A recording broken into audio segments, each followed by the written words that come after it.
Hey guys, Khalid here from Cricket Fanatics magazine, and this is 5 things that we learned from the Solidarity Cup.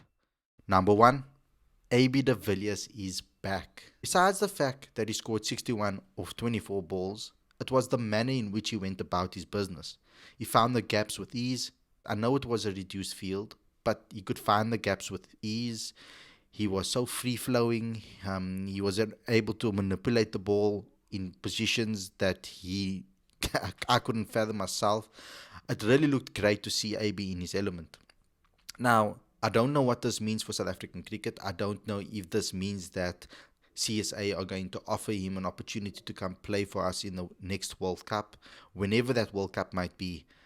But I can really say that he looked phenomenal. From this particular performance, I have to give credit where it's due, and AB looked wonderful. It was nice to see the way he controlled his innings. And in, like, for example, in the first innings of the Eagles, he gave Makram a lot of the opportunities to take the strike. And in the second half, he really turned it on. So it was nice to be able to see that switch. Number 2, Markram's statement. I know Aiden hasn't been in action for a long time, and this was a massive statement from him. He looked hungry. He looked like he was timing the ball beautifully. And I know this is just a 3TC tournament and it's only 6 overs aside. And I know that there's not a lot of fielders on the field and the gaps are massive. But he was clearing the boundary. I don't think any field that was set to that would have been able to stop him. He was phenomenal in the way he picked his spots, when he attacked, when he didn't. He looked solid at the crease, showing that he can play the white ball format. Now, there has been a lot of criticism about Makram saying that maybe he should just focus on Test cricket because his transition into international cricket in the shorter formats hasn't been as great as his transition with regards to the red ball cricket. But in this particular 3TC game and this particular tournament, he showed that he can play the white ball game. Now, we know at domestic level for the Titans, he's been phenomenal as well, leading them to momentum one day cup victories. But he showed that even a shorter format where he needs to go ahead and smash, he can turn it on with a click of a finger. Now, we don't know what this means for his future with South Africa, but at least he got to show his talent and his ability in the shorter format. Number 3, South Africa has all-rounders that can bat. Dwayne Pretorius, well done. But it all started off with John Smuts. John Smuts, 48. He had a slow start. Obviously, he took his time to get in, and that's something about John that we must just understand. He takes his while to get in, and he looks quite messy in the first few overs when he's trying to, or the first few balls when he's trying to get his eye in. But once he gets his eye in, he can be very dangerous, and he can punish most bowlers. And I think most bowlers in the world, he will be able to punish the more experience he gets. I know that because of his age, he doesn't have the time to settle in and time to switch on. He needs to be able to switch on immediately. Like that, it has to happen when he gets his opportunities at the international level. We saw flashes of it against Australia. So he does have the ability to be able to play the shorter format. And we know that he's been picked in the shorter formats for South Africa. Even though he's been really good for the Warriors in all formats, I think the shorter format is really where he can make his mark in the game. And I think that with his spinning ability as well, he fills that all-rounder role that we're looking for. But we have to give the prize to Dwayne Pretorius. Dwayne was phenomenal. Wow, 17 ball 50. Smashed the ball all around the ground. He looked really good. He showed that we have all-rounders in the system that can bat too.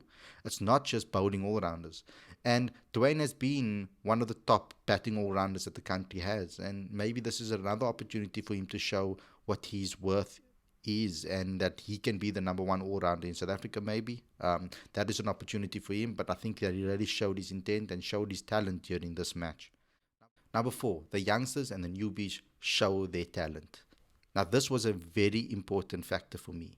I was extremely excited about this. This is the whole reason why I watched the Solidarity Cup.